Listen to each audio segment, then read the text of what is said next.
After this video you will understand all that Fighter has to offer and hopefully make an informed decision when crafting your own build. I'll be giving a detailed explanation of all the skills and give my own input based off of personal experience. The Fighter is our ultimate shield bro, meaning that you or your pawn will be in the thick of combat all the time, tanking and drawing aggro so that the rest of your team can pump damage without getting interrupted. It is important to know that as Fighter you will not be dealing the most damage unless you have a party that is full of mages. In that case, I am sorry for your troubles. But what a Fighter lacks in offensive capabilities, it more than makes up for in defensive and aggro drawing capabilities. Don't get me wrong, the Fighter can do some respectable damage, but it won't match that of thief, warrior, sorcerer, or even archer. With all that being said, let's move over to the skills.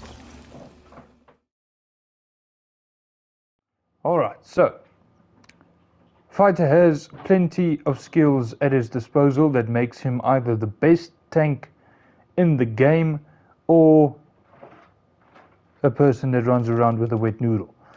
So, that being said, let's get started. Burst Strike is an advanced form of Blink Strike. It is a skill that launches you towards an opponent, lunging the weapon forward, dealing massive amounts of average damage. This ability is great for movement, allowing you to close the distance on targets very quickly and ensuring that you are always on the front line. This can be useful because the Fighter gear is generally heavier than the other classes, seeing that it needs a shield and beefy armor along with a proper weapon. It does come in useful because keeping your Fighter at a light load could prove difficult if you are in the early stages of the game. So having a good movement alternative is very good, and this is probably the best movement skill in the Fighter's kit, but it falls off terribly in the later game when it comes to damage, so do not rely on this for dealing damage. Cloudward Slash is an advanced form of Airward Slash. This is a skill that has you performing a somersault and spinning in the air with your weapon. This is great for dealing with harpies and sniping weak points on bigger targets. However, if you are the one in your party that needs to handle those tasks, your party needs some serious attention. Like I said, the Fighter is going to be your frontline tank, and he is going to draw aggro from the other party members. So sniping harpies and hitting weak points is not really your job. So this skill gets outclassed by almost every other skill in the Fighter's kit. Next up we have Full Moon Slash, previously known as Compass Slash. Full Moon is the advanced form of Compass Slash. It is a spin to win attack that deals respectable amounts of damage to smaller targets and very good for ad clear. It's very useful because you are on the front line most of the time. It does, however, fall face down when used against bigger targets. I wouldn't use a skill slot on it since it gets outclassed by a skill we'll get to later in the video. Gutting Skewer. Now, I'm probably going to piss people off with this take. This skill has you shoving your weapon into something's face repeatedly, dealing insane amounts of above average damage, and can seriously stun larger targets while you climb around them like a monkey on crack. Problem is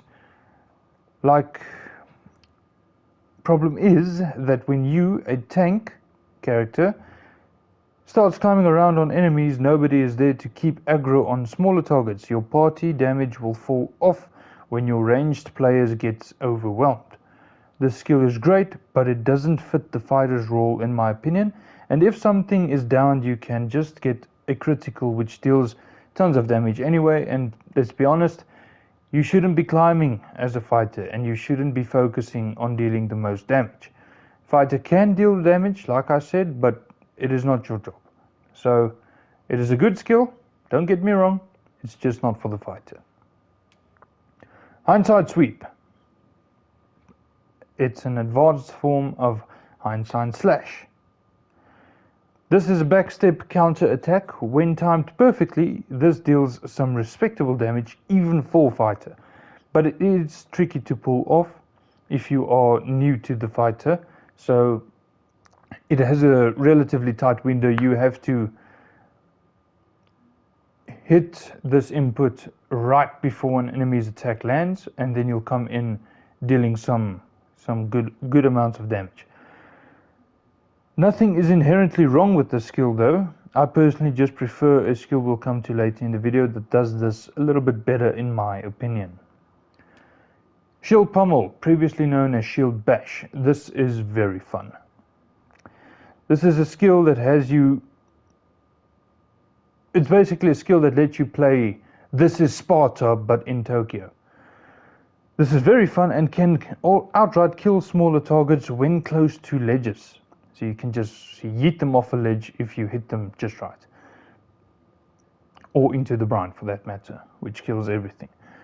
It also deals great stagger damage and is quick animation, which allows you to activate it and get back into the fight as quick as possible. So very good for just general use, and it has some strike damage to it as well. So if you are using a sword and you are dealing with a rock saurian or anything very resistant to slash, Shield Pummel will get the strike damage in there for you. It's very cool and a useful ability. Do not sleep on us. Shield Drum, advanced form of shield summons. This is a skill that has you slam your weapon and shield together, drawing aggro of enemies close by. Now, as the main player, you are going to be drawing aggro most of the time. I don't know why, but in all of my testing, even when using the subtlety augment, I still ended up drawing more aggro than my pawns. So, Shield Drum for the main player, you, is relatively useless. I would not use this. There are plenty better options for you as the player. However, on a pawn, this is an absolutely insane skill. The pawn will use this skill as if it's its only skill, and you know it works perfectly.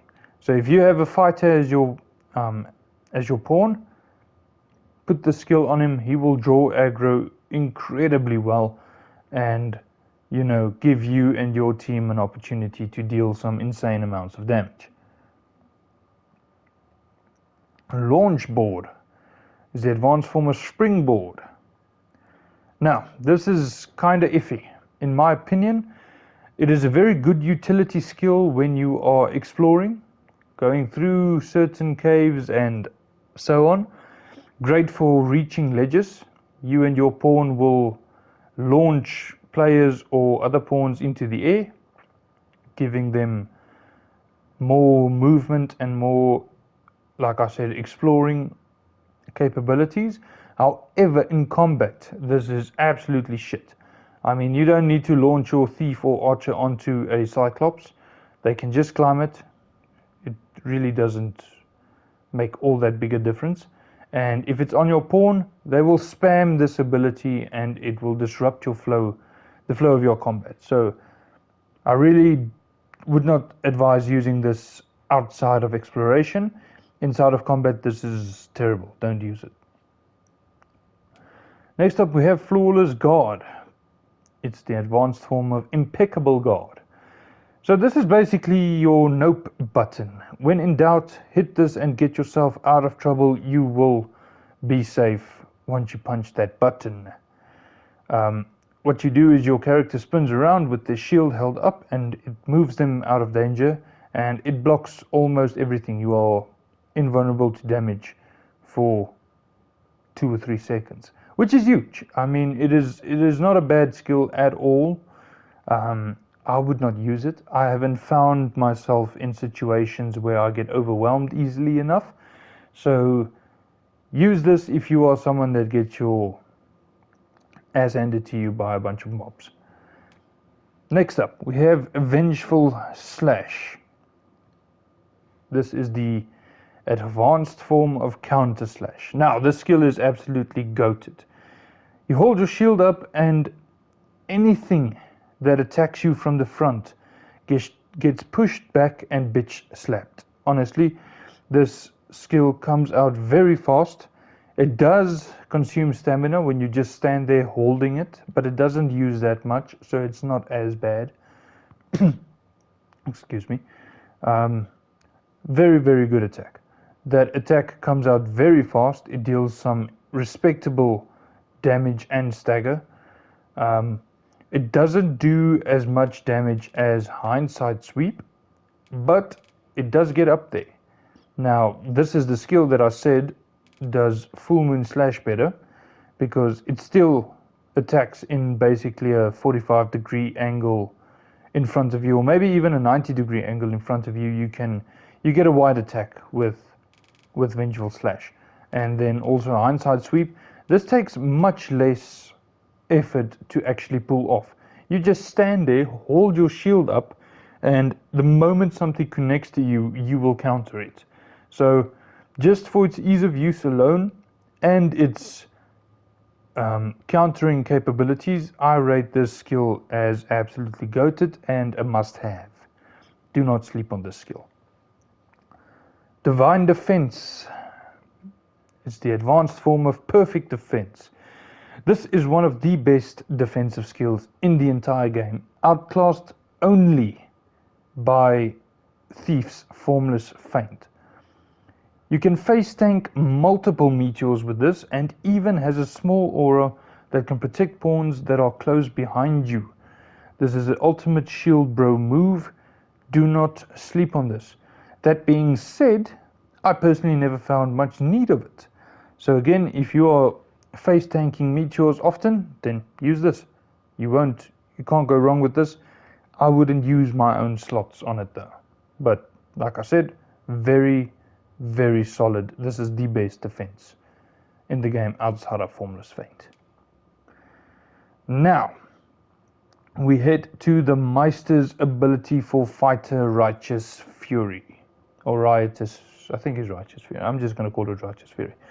Anyway, the final and most dangerous ability Fighter has at its disposal. I say this because when it connects, it deals good amounts of damage, and if you are using Dragons Dogma sword, the damage can really, really get up there, even for Fighter.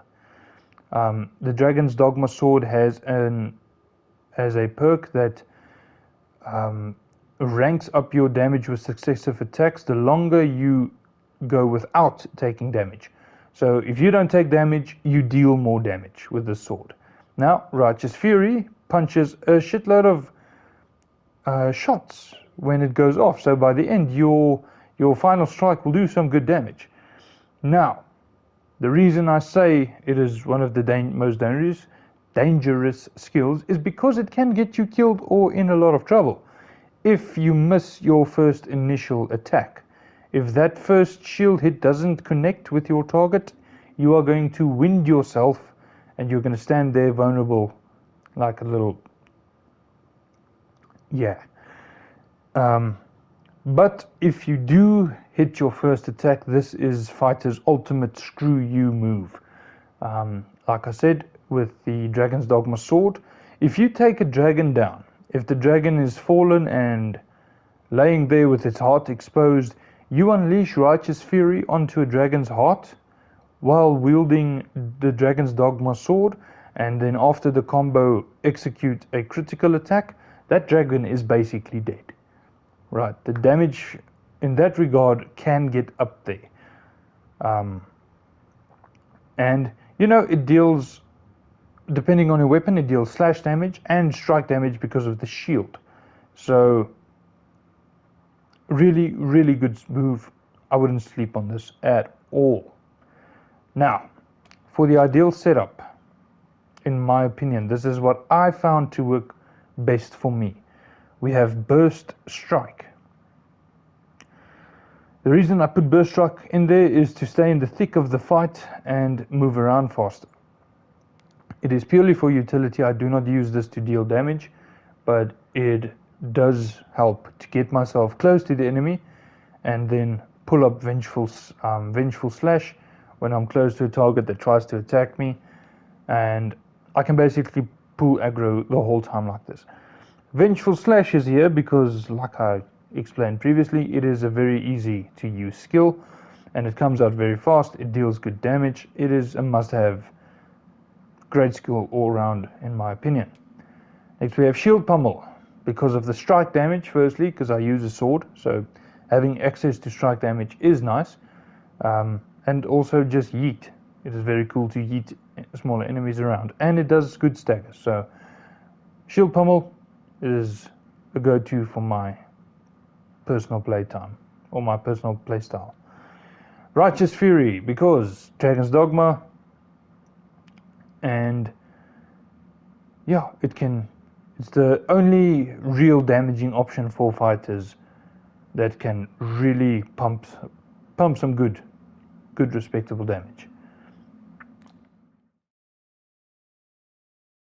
Right, lastly, for augments. Honestly, it really comes down to personal preference, but here is what I think to be the best in slot for fighter. Feel free to give your input in the comments if you disagree with anything I say here or put here. Metal. I don't think I need to explain this. Being in the front line, you are going to take physical damage mostly. Except if you're fighting enemies that purely cast magic, most of the enemies in these games, or in this game, deal physical damage. And you being in the front line, you're going to take some hits.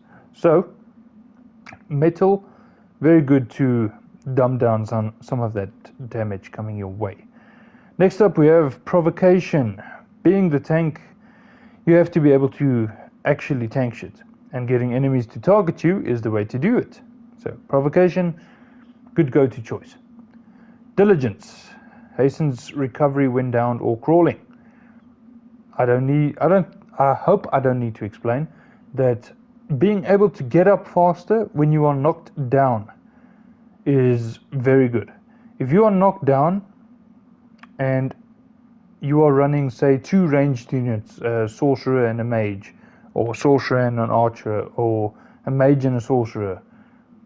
I think I already said mage and... But anyway, if you are running two or more ranged units in your team, this will help keep your party alive much longer, because when you are knocked down for a significant amount of time. It can last up to like 10 seconds depending if you are dragged around by wolves or not. But you stay down and crawling for quite a while, and being able to get up faster out of that, recover faster, very good, especially as a tank. Now Verve, this is a flex slot. I like the strength boost you get. Because fighter doesn't deal the most damage, having access to a little bit extra, not a bad thing, but you can honestly put here what you fancy. I like Verve. Constancy, also another one I don't think I need to explain. Having extra resistance to knockdown. As a tank, very, very is non-negotiable, honestly. And then lastly we have Zeal. Now, Zeal is just a nice quality of life skill, especially with me spamming Burst Strike to zoom around the map and stay in the thick of things. Using less stamina while doing all those little lovely things is always nice.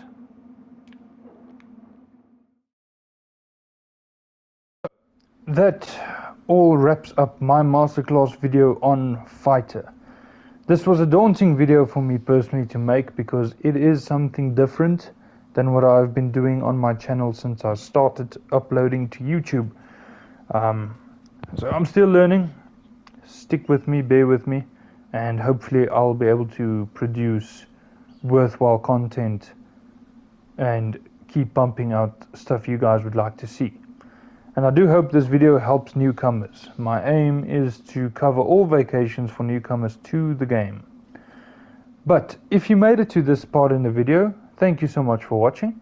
Please feel free to hit that like button and engage with me in the comment section if you think that I am wrong, if you disagree with anything that I have said in this video.